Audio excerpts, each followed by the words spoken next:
Bagaimana kita ingin mengimani perkara ghaibiyat ini, Doktor? Saya selalu ada penyakit was-was dalam akidah.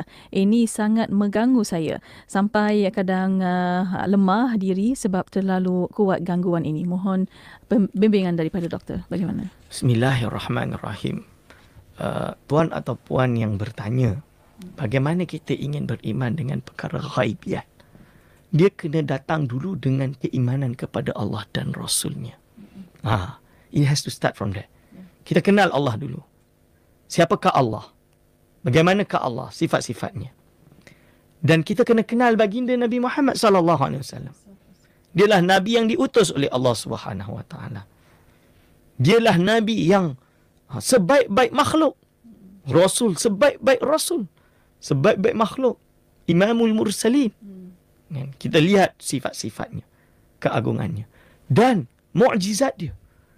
Dia ada sifat benar, sidik, tidak akan berdosa sama sekali.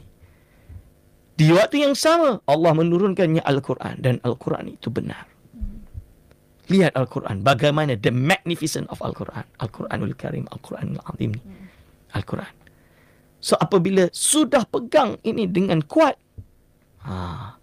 maka kita yakin apa yang ada, apa yang disebutkan oleh Allah di dalam Al-Quran ini benar. Barulah kita beriman dengan ghaibiyat. Kan? Sebab itu anak-anak kita, kita mulakan dengan hafal dulu sifat-sifat 20 contoh dia supaya dia kenal Allah. Kita cerita tentang Nabi Muhammad sallallahu alaihi wasallam supaya dia kenal Nabi kita Nabi Muhammad sallallahu alaihi wasallam. Selanjutnya, seterusnya kita ajarkan dia semua elemen-elemen akidah yang wajib untuk diajarkan kepada mereka. Hadirin wal hadirat hafizakumullah. Jelas? Bagi orang yang berkata Allah itu alam ghaib atau berada di luar alam, mohon pencerahan daripada Doktor. Hadirin wal hadirat hafizakumullah. Al-alamu. Apakah itu alam? Alam itu adalah perkara selain Allah. Kullu ma siwallah al-alam. Segala sesuatu selain Allah itu alam. Alam ini ada alam musyahadah. Alam yang kita hidup, yang kita dapat lihat sekarang. Ada alam yang kita tak dapat lihat. Malaikat, kan? Benda-benda jin, syaitan, iblis pun kita tak dapat tengok. So, kalau orang kata Allah itu alam ghaib, tak betul lah. Sebab Allah bukan makhluk.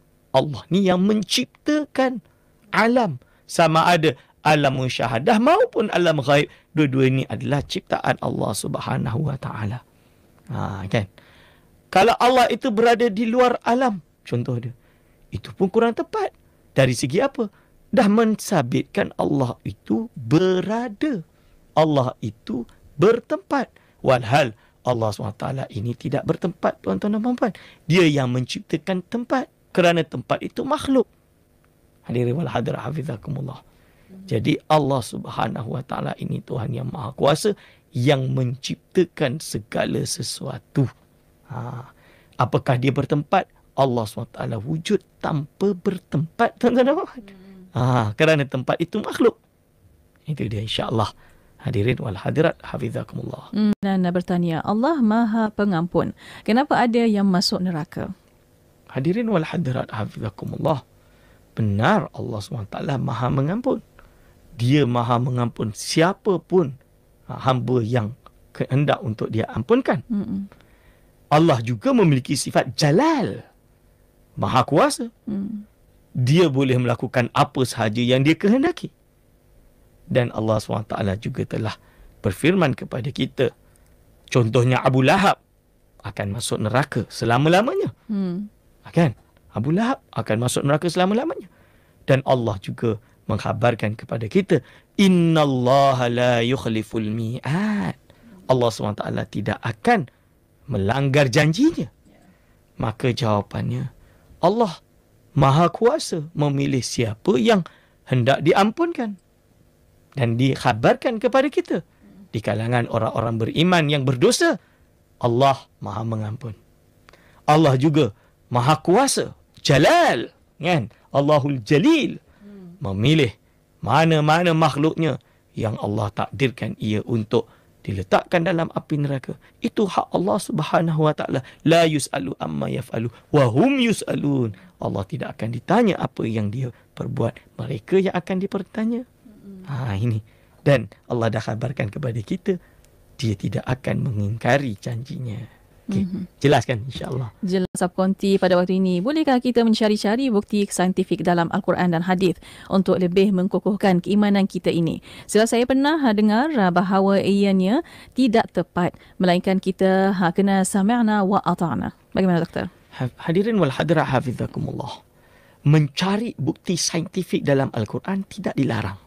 Tidak ada yang melarang perkara tersebut. Walaupun betul urusan akhirat seperti ghaibiyat. Dalam arti ghaibiyat ini apa? Seperti syurga, neraka, sirat, mizan dan lain-lain. Ini bukan rasional tempatnya. Tapi sami'na wa ata'na. Akan tapi kita mencari bukti saintifik pada perkara-perkara yang lain. Misalnya Allah SWT berfirman bahawa wasyamsu tajri li mustaqarril laha. Allah SWT menceritakan tentang langit dan bumi, bagaimana bulan, matahari kan berjalan pada tempat peredarannya. Allah mengkhabarkan kita, tuan-tuan, sebelum wujudnya doktor-doktor perubatan. Allah dah cerita dah.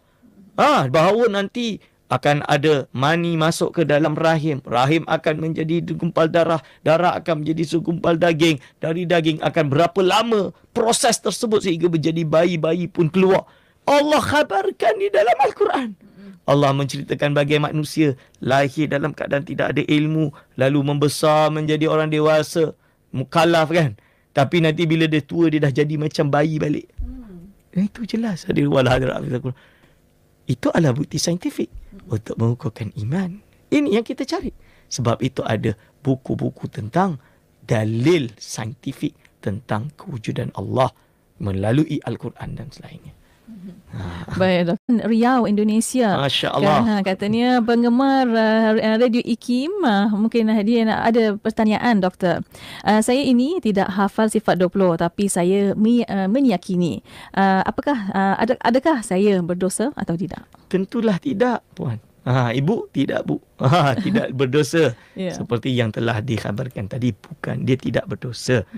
Tapi ibu mesti percaya, letakkan keimanan dalam hati bahawa Allah SWT bersifat dengan segala sifat kesempurnaan. Kalau ditanya apakah Allah peka, jawab tidak.